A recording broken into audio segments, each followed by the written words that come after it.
గౌరవనీయులైన సభాపతి గారు, మన కుటుంబంలో ఉన్నటువంటి, మన ఇంట్లో ఉన్నటువంటి మన అమ్మమ్మ, మన అమ్మ, మన అక్క, మన చెల్లి గురించి ఒక తీర్మానం, దాని గురించి వాళ్ళ కోసం మాట్లాడటానికి నా మనసు నుండి, హృదయం నుండి మాట్లాడుతున్నాను. ఇంతకు ముందు ఈ విజయ్కి దక్కిన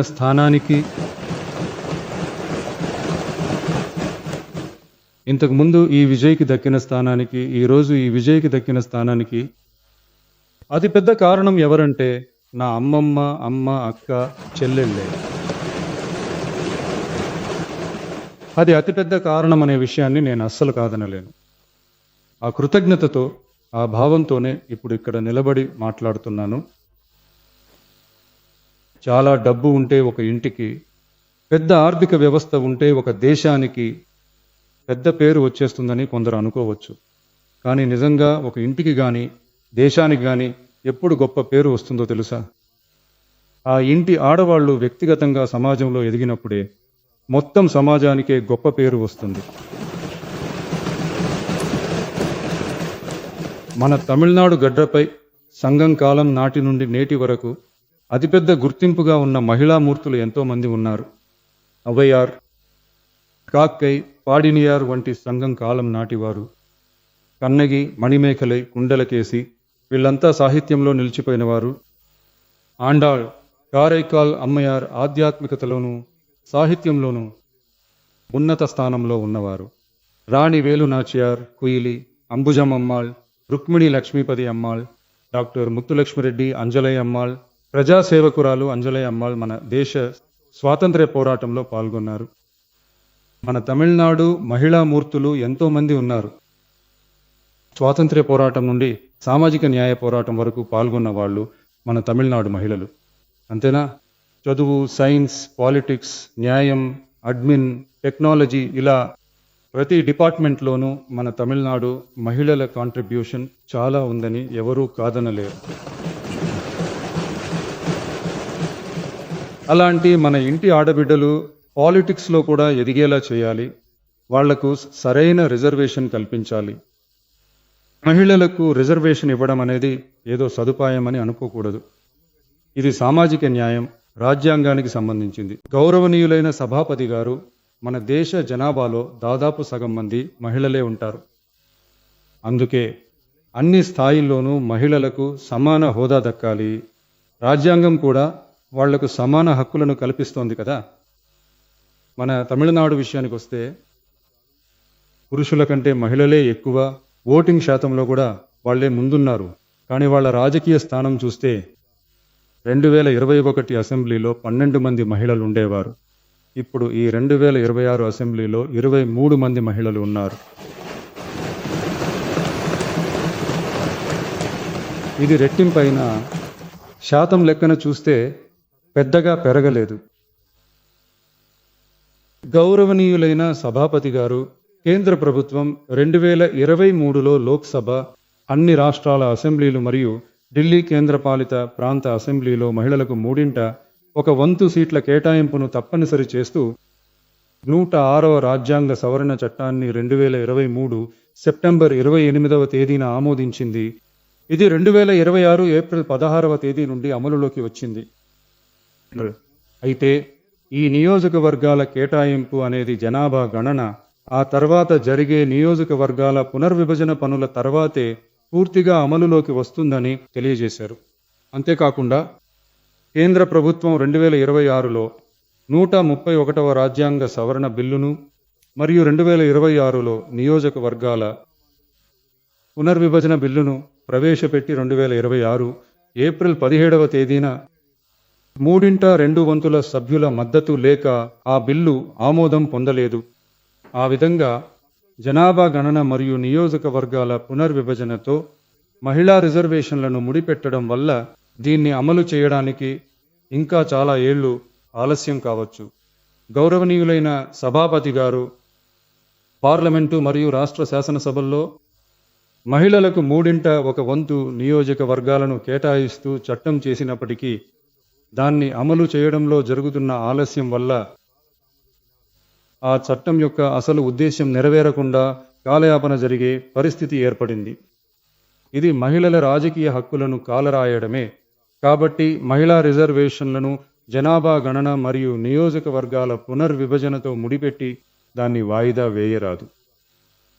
ఈ మహిళా రిజర్వేషన్లను వెంటనే అమలు చేయడానికి తగిన చర్యలు తీసుకోవాలని తమిళనాడు ప్రభుత్వం కేంద్ర ప్రభుత్వాన్ని కోరుతోంది. గౌరవనీయులైన సభాపతి గారు, మన మహిళలకు రాజకీయ అధికారం ఇవ్వడంలో టీవీకే ప్రభుత్వం ఒక మార్గదర్శిగా ఉంది. 4 మహిళా మంత్రులు ఉన్నారు.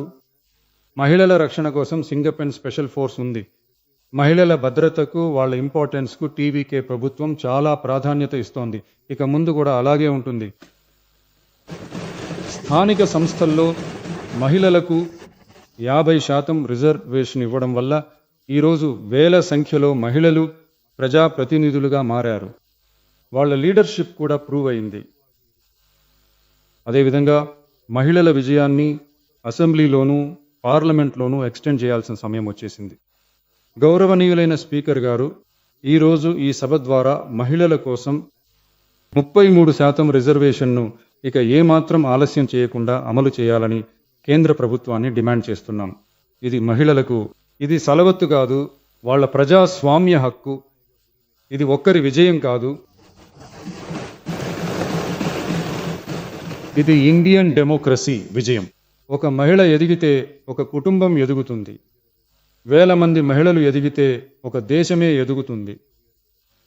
జనాభా గణన మరియు నియోజకవర్గాల పునర్విభజనతో మహిళా రిజర్వేషన్లను లింక్ చేయడం వల్ల జరిగే ఆలస్యం కారణంగా మహిళా రిజర్వేషన్లను వాయిదా వేయకూడదని, దాన్ని త్వరగా అమలు చేయడానికి తగిన రాజ్యాంగ మరియు చట్టపరమైన చర్యలు తీసుకోవాలని తమిళనాడు ప్రభుత్వం కేంద్ర ప్రభుత్వాన్ని కోరుతోంది.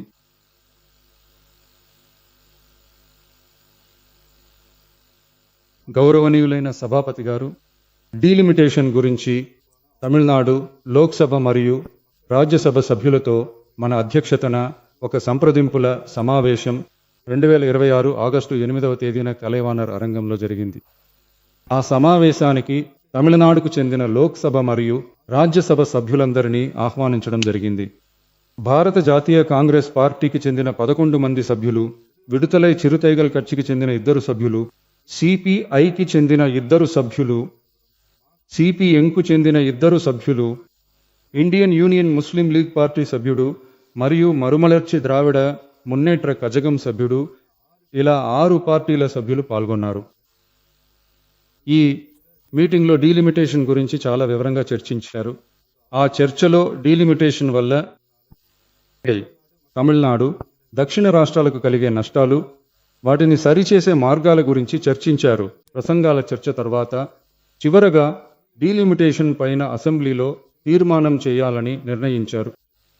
గౌరవ స్పీకర్ గారు, ఇండియాలో 1952 నుండి సాధారణ ఎన్నికలు జరుగుతున్నాయి. అది కొనసాగుతూ ప్రతి 10 ఏళ్లకు ఒకసారి జరిగే సెన్సస్ వివరాల ప్రకారం లోక్సభ మరియు అసెంబ్లీ నియోజకవర్గాల సంఖ్యను పునర్వ్యవస్థీకరించి 1977-76 వరకు ఎన్నికలు నిర్వహించారు.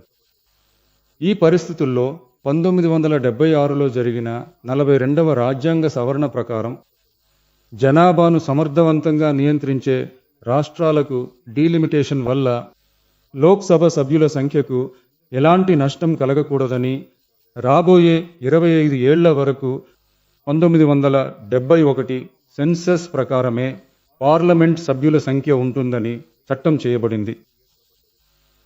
దాన్ని కొనసాగిస్తూ అదే స్థితిని ఉంచడానికి 84వ మరియు 87వ రాజ్యాంగ సవరణల ద్వారా 1971 సెన్సస్ బట్టి లోక్సభ స్థానాలను స్థిరపరిచారు. ఈ సవరణల ముఖ్య ఉద్దేశ్యం జనాభా నియంత్రణను అమలు చేసిన రాష్ట్రాల హక్కులను కాపాడటమేనని చెప్పాలి. గౌరవనీయులైన సభాపతి గారు, ఆ 25 ఏళ్ల పరిమితి ఈ 2026తో ముగుస్తుంది. దీనిని పురస్కరించుకుని గత 50 ఏళ్లుగా ఉన్న డీలిమిటేషన్ నిషేధాన్ని తొలగించి 2011 సెన్సస్ ఆధారంగా లోక్సభ మరియు అసెంబ్లీ నియోజకవర్గాల సంఖ్యను నిర్ణయించడానికి పార్లమెంటులో ఏప్రిల్ 2026లో ఒక బిల్లును ప్రవేశపెట్టారు. కానీ ఆ బిల్లు వీగిపోయింది. ఇప్పుడు మళ్ళీ కేంద్ర ప్రభుత్వం లోక్సభ సభ్యుల సంఖ్యను 50% పెంచేలా చేసి డీలిమిటేషన్ బిల్లును ప్రవేశపెట్టాలని భావిస్తున్నట్లు కొన్ని రాజకీయ పార్టీలు చెబుతున్నట్లు తెలుస్తోంది. రాబోయే ఈ బిల్లు గురించి 2026 ఆగస్టు 8వ తేదీన పార్లమెంటు సభ్యులతో జరిగిన సమావేశంలో చర్చించినప్పుడు పైన చెప్పినట్లుగా ప్రస్తుతం ప్రవేశపెట్టబోయే బిల్లు గనుక పాస్ అయితే ప్రతి రాష్ట్రానికి లోక్సభ సభ్యుల సంఖ్యను మొదట 50% చొప్పున పెంచినప్పటికీ కూడా ఆ తర్వాత 2026 సెన్సస్ ముగిశాక రాజ్యాంగంలోని ఆర్టికల్ 81(2)(a) ప్రకారం రాష్ట్ర జనాభా ఆధారంగా నియోజకవర్గాల పునర్విభజన జరుగుతుంది. ఇలా చేస్తే దక్షిణ రాష్ట్రాల పార్లమెంటు సభ్యుల సంఖ్య బాగా తగ్గిపోయే అవకాశం ఉంది. చివరికి జనాభా నియంత్రణను బాగా అమలు చేసిన తమిళనాడు లాంటి దక్షిణ రాష్ట్రాలకు పెద్ద రాజకీయ ప్రాతినిధ్య అన్యాయం జరుగుతుంది. డీలిమిటేషన్ కమిషన్ సర్వశక్తివంతంగా ఉంది. ఈ అధికారాన్ని పక్కన పెట్టి పార్లమెంటుకే తుది నిర్ణయం తీసుకునే అధికారం ఉండాలనే అభిప్రాయం కూడా వ్యక్తమైంది.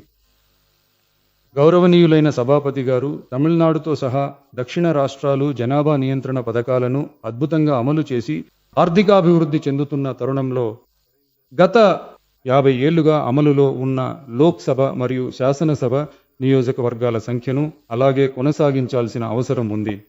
కాబట్టి ప్రస్తుతం ఉన్న లోక్సభ సభ్యుల సంఖ్యను 543 అనే స్థాయిలోనే శాశ్వతంగా ఉంచడానికి రాష్ట్రాల మధ్య సీట్ల పంపిణీని శాశ్వతంగా ఉంచాలని, అలాగే ప్రస్తుతం లోక్సభ మరియు రాజ్యసభల నిష్పత్తిని 2.2:1గానే కొనసాగించాలని, దానికి అవసరమైన తగిన రాజ్యాంగ సవరణలను పార్లమెంటులో తీసుకురావాలనే అంశంపై ఏకగ్రీవంగా తీర్మానించడమైంది. గౌరవనీయులైన సభాపతి గారు మహిళా రిజర్వేషన్ చట్టాన్ని ఇక ఆలస్యం చేయకుండా ప్రస్తుతం ఉన్న 543 స్థానాల ప్రాతిపదికన వచ్చే 2029 పార్లమెంటు ఎన్నికల్లోనే 1/3 స్థానాలను మహిళలకు కేటాయించి అమలు చేయాలనే ప్రతిపాదనను నిర్ణయించడం జరిగింది. కాబట్టి పైన పేర్కొన్న కారణాల వల్ల తమిళనాడులోని అన్ని శాసనసభ పక్షాల నాయకులు ఏకాభిప్రాయంతో తమిళనాడు ప్రయోజనాల కోసం పార్టీలకు అతీతంగా ఏకగ్రీవంగా గళం విప్పాలనే విషయాన్ని నొక్కి చెబుతూ మేము ప్రతిపాదిస్తున్న ఈ తీర్మానాన్ని ఏకగ్రీవంగా ఆమోదించాలని కోరుతున్నాము. నియోజకవర్గాల పునర్విభజన, మహిళా రిజర్వేషన్లపై ప్రభుత్వ ప్రత్యేక తీర్మానం. తమిళనాడుతో సహా అన్ని రాష్ట్రాలు మరియు కేంద్రపాలిత ప్రాంతాల్లోని లోక్సభ, శాసనసభ సభ్యుల సంఖ్య గత 50 ఏళ్లుగా 1971 జనాభా లెక్కల గణాంక వివరాల ప్రకారం నిర్ణయించబడి ఎన్నికలు నిర్వహించబడుతున్నాయి. ఏప్రిల్ 2026లో పార్లమెంటులో గత 50 ఏళ్ల నియోజకవర్గాల పునర్విభజన నిషేధం తొలగించడానికి 2011 జనాభా లెక్కల ఆధారంగా నియోజకవర్గాల పునర్విభజన చేయడానికి లోక్సభ సభ్యుల సంఖ్యను 550 నుండి 850కి పెంచడానికి తీసుకొచ్చిన రాజ్యాంగ సవరణ బిల్లు విఫలమైంది. ఈ నేపథ్యంలో మళ్లీ పైన పేర్కొన్న రాజ్యాంగ సవరణ బిల్లును తీసుకురానున్నారని తెలిసినందున 1971 తర్వాత ఏ జనాభా గణన ఆధారంగా నియోజకవర్గాల పునర్విభజన చేసిన జనాభాను సమర్థవంతంగా నియంత్రించిన తమిళనాడు వంటి దక్షిణాది రాష్ట్రాల్లో పార్లమెంటరీ ప్రాతినిధ్యం శాశ్వతంగా దెబ్బతింటుందనేది కాదనలేని నిజం. కేంద్ర ప్రభుత్వం ఇచ్చిన హామీ మేరకు జనాభా నియంత్రణ పథకాలను విజయవంతంగా అమలు చేసి మంచి ఆర్థిక వృద్ధి, మెరుగైన ఆరోగ్యం, ప్రజా సంక్షేమ పథకాలను చేపడుతున్న ఏ రాష్ట్రమైనా నియోజకవర్గాల పునర్విభజన వల్ల నష్టపోకుండా చూడటం కేంద్ర ప్రభుత్వ బాధ్యత. కాబట్టి ప్రస్తుతం ఉన్న లోక్సభ సభ్యుల సంఖ్యను 543గానే శాశ్వతంగా కొనసాగించాలని, రాష్ట్రాల మధ్య సీట్ల పంపిణీని కూడా శాశ్వతం చేయాలని, అలాగే ప్రస్తుతం లోక్సభ మరియు రాజ్యసభల నిష్పత్తిని 2.2:1గానే కొనసాగించాలని, అదే సమయంలో మహిళలకు 33% రిజర్వేషన్ను ఆలస్యం లేకుండా ప్రస్తుతం ఉన్న 543 నియోజకవర్గాల ప్రాతిపదికన 2029 సంవత్సరం లోక్సభ ఎన్నికల్లో అమలు చేయాలని కేంద్ర ప్రభుత్వాన్ని డిమాండ్ చేస్తూ తమిళనాడు శాసనసభ ఈ క్రింది తీర్మానాలను ఏకగ్రీవంగా ఆమోదిస్తోంది. 1. పార్లమెంటు లోక్సభలోని మొత్తం సభ్యుల సంఖ్యను 543 గానే శాశ్వతం చేయాలి. 2. ప్రస్తుతం ఉన్న లోక్సభ సభ్యుల స్థానాల సంఖ్యను రాష్ట్రాల మధ్య అంటే నిష్పత్తి ప్రాతినిధ్యాన్ని ప్రస్తుతం ఉన్న స్థాయిలోనే శాశ్వతం చేయాలి. 3. రాబోయే లోక్సభ సాధారణ ఎన్నికల్లోనూ ఆ తర్వాత అసెంబ్లీ ఎన్నికల్లోనూ 3వ వంతు సీట్ల కేటాయింపు ప్రయోజనాన్ని మహిళలు పొందేలా చూడాలని కేంద్ర ప్రభుత్వాన్ని తమిళనాడు శాసనసభ ఏకగ్రీవంగా కోరుతోంది. గౌరవనీయులైన సభాపతి గారు, ఈ తీర్మానం ఒక రాజకీయ పార్టీ తీర్మానం కాదు. తమిళనాడు హక్కులను శాశ్వతంగా కాపాడే తీర్మానం. కాబట్టి అన్ని పార్టీలకు చెందిన గౌరవ శాసనసభ సభ్యులు ఈ తీర్మానాన్ని ఏకగ్రీవంగా ఆమోదించాలని కోరుకుంటున్నాము. ధన్యవాదాలు.